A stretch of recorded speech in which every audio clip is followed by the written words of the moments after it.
এরকম কতদিন চলবে না এই ব্যবসা? তোদের এই থানা থাকবে, যতদিন এই থানা থাকবে, আমাদের মতন মানুষ থাকবে, ততদিন ব্যবসা চলবে। আপনারা চালাচ্ছেন বিদায় তো চলবে। আচ্ছা ঠিক আছে। এর আগে কি কখনো আটক হয়েছিলেন? ভাই আমার বাপের জন্য কেউ হয়নি, আমার জাত গোষ্ঠীতে কেউ হয়নি। তাহলে এখন এই মালগুলো আসলে কার? এই যে 40 পিস ইয়াবা এগুলো কার? এই নাদেরকে জিজ্ঞেস করেন। তো পাইছে তো আপনাকে সহ, গাড়ি সহ, আপনার সঙ্গী সহ। আপনার সঙ্গী পাইলে কি আমার নাকি? আপনার সঙ্গে আজব আজব প্রশ্ন করতেছেন কি লিগা? ইয়াবা পাইছে মানে কি আমার? ইয়াবা কার? হ্যাঁ? তাহলে গাড়ি কার? ইয়াবা আমার না, ও কিনছে, ও খাইছে।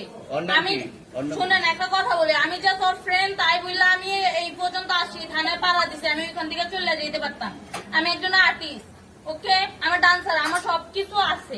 আপনারা কি মনে করতেছেন এতক্ষণ? আপনাদের সাথে আইসা এসে কথা বলতেছে, আপনারা আইসা এসে কথা বলতেন। ও বাবা ভাই, আমি কি দোষ করছি ভাই? আমি মদ খাই, আমার লাইসেন্স আছে।